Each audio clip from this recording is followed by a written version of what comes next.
Eh bien bonjour à tous et à tous, c'est Extreme.be pour une petite vidéo donc, sur laquelle je suis une chaîne vidéo encore une fois, mais pas une vidéo, voilà une vidéo où je vais vous la faire rouler, c'est une vidéo tout simplement pour vous expliquer les pannes qui peuvent survenir sur ce genre de moteur, voilà, parce que plus principalement les pannes au démarrage, parce que c'est vrai qu'au démarrage, il peut y avoir on peut ne pas savoir la démarrer et il peut y avoir des facteurs qui peuvent influencer le fait qu'elle ne démarre pas. Donc je vais un petit peu vous annoncer donc les trois petites pannes qui peuvent arriver, et assez classiques, qui arrivent assez souvent, et comment y remédier. Et les symptômes.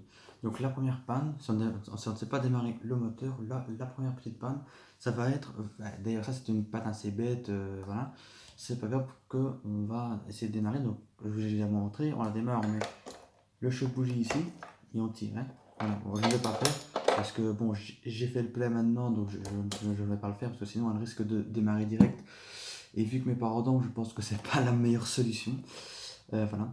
Donc du coup, oui, ce que je voulais vous dire, c'est que donc on peut très bien, la première panne peut bêtement venir du fait que votre chauffe-bougie est déchargée, et ça arrive des fois qu'on ne se rend pas compte que le chauffe-bougie est déchargé, et quand on veut le mettre, ben, vu qu'il est à plat, la bougie ne s'allume pas et le moteur du coup ne démarre pas. Donc on peut, enfin la voiture ne peut pas, ne pas démarrer bêtement parce que le chauffe-bougie est à plat. Donc ça peut arriver. Donc si ça vous arrive, pas de panique, mettez-le chargé et vous recommencerez après. Voilà. Enfin, vous réessayerez après de la démarrer.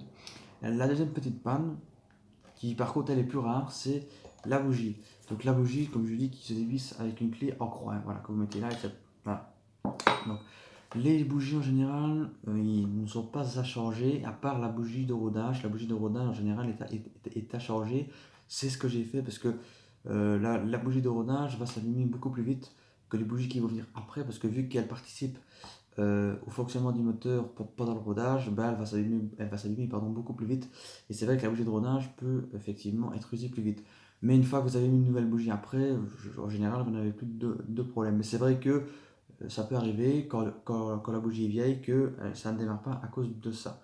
D'ailleurs, si vous voulez savoir si votre bougie marche ou pas, vous n'avez qu'à la dévisser, comme je l'avais montré, à mettre le chauffe-bougie sur votre bougie comme ça, enfin, voilà, et si elle rougit, c'est que la panne ne vient pas de la bougie. Par contre, si elle ne rougit pas, ça veut dire que la panne vient du fait que la bougie ne s'allume pas. Voilà, donc du coup, le moteur ne serait pas démarré. C'est d'ailleurs ce que j'ai eu, et j'ai changé la bougie, et depuis, elle va super bien. Voilà. C'était toujours la bougie de rodage. Donc la troisième petite panne qui est plus fréquente, c'est tout simplement, enfin c'est pas vraiment une panne, c'est un petit problème tout simplement un petit oubli. Donc c'est le fait que l'essence n'arrive pas au moteur. Donc ça peut arriver quand le moteur n'a pas tourné depuis longtemps. Attendez, je vais vous enlever le petit cache. Voilà.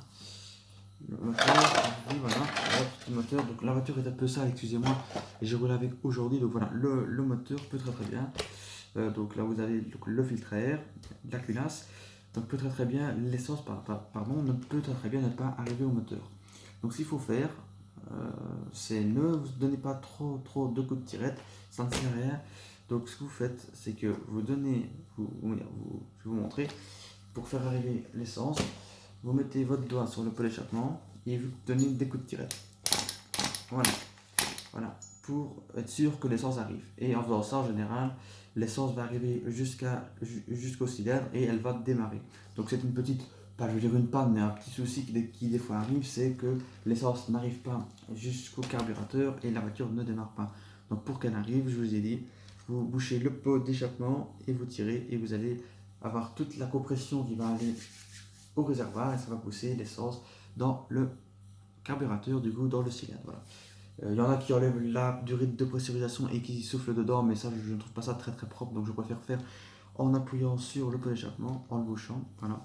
Donc la quatrième petite panne qui peut arriver aussi, par moins de panne, c'est justement une panne qui va être liée à la panne que je viens de vous dire. C'est-à-dire que voilà, vous avez emmené votre essence à votre cylindre, voilà, mais en le faisant, vous avez donné des coups de tirette comme un malade. Voilà, vous avez donné plein de coups de tirette, voilà, plein, parce que vous êtes énervé. Eh bien, ce n'est pas bon, parce que en faisant ça, vous allez amener justement trop d'essence dans votre moteur, et votre moteur va être noyé, c'est-à-dire que le cylindre va être trop rempli d'essence. Du coup, ça ne démarrera pas. C'est assez bizarre, mais quand il y a trop d'essence, le moteur ne démarre pas. parce qu'il est tout simplement noyé. Donc ce qu'il faut faire, c'est qu'il faut le dénoyer. Donc ce qu'on fait, c'est qu'on penche la voiture côté pot d'échappement et on secoue comme ça. Et normalement, le surplus va s'écouler par le pot d'échappement. Voilà, là je ne l'ai pas noyé, donc du coup ça ne coule pas, mais si elle est noyée, ben, normalement le surplus doit s'écouler du côté où le pot d'échappement penche, voilà, par le pot d'échappement. Voilà. Donc ça peut arriver qu'on le noie, ce n'est pas grave du tout, hein, c'est une petite erreur qu'on peut faire au début. Voilà.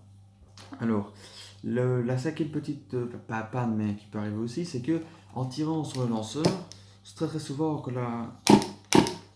voilà, quand la voiture n'est pas rodée, ou alors qu'elle n'a pas tourné depuis longtemps, il peut arriver que quand on tire, le cylindre se coince dans la chemise. Donc, ce qui fait que vous ne savez plus tirer, votre lanceur est coincé.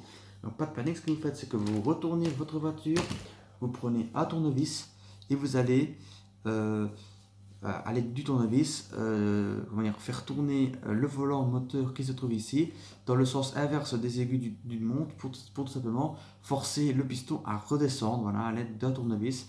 Et après l'avoir fait, après avoir fait redescendre le piston, ben, du coup il ne sera plus bloqué et vous allez voir directement après que vous arriverez à tirer et à démarrer le moteur. Donc effectivement, il peut arriver que quand le moteur n'est pas très bien rodé ou quand il n'a pas roulé depuis longtemps, ben, le piston ne circule pas bien et qui se coince. Donc comme je dis, vous prenez votre petit volant moteur à l'aide d'un tournevis et vous le décoincez en le faisant tourner. Voilà. Donc ça, c'est les quelques petites pannes qui peuvent arriver. Donc première panne, le jeu bougie qui est à plat. Deuxième, la bougie qui est foutue, c'est rare mais ça arrive. Troisième, le fait que l'essence n'arrive pas jusqu'au cylindre. Quatrième, le fait que le moteur soit noyé. Et cinquième, le fait que le piston soit coincé. Franchement, ça, c'est les 5 pannes vraiment qui arrivent le plus souvent. Enfin, le plus souvent, c'est les 5 pannes qui sont le plus fréquentes. Si ce n'est pas ça, en général, c'est qu'il y a un problème ailleurs, encore plus grave. Mais en général, sinon, c'est ça. Donc voilà, donc j'espère que la vidéo vous aura plu. Elle est déjà finie. Donc j'espère que la vidéo vous aura plu. N'hésitez pas à commenter, à liker. Et à la prochaine.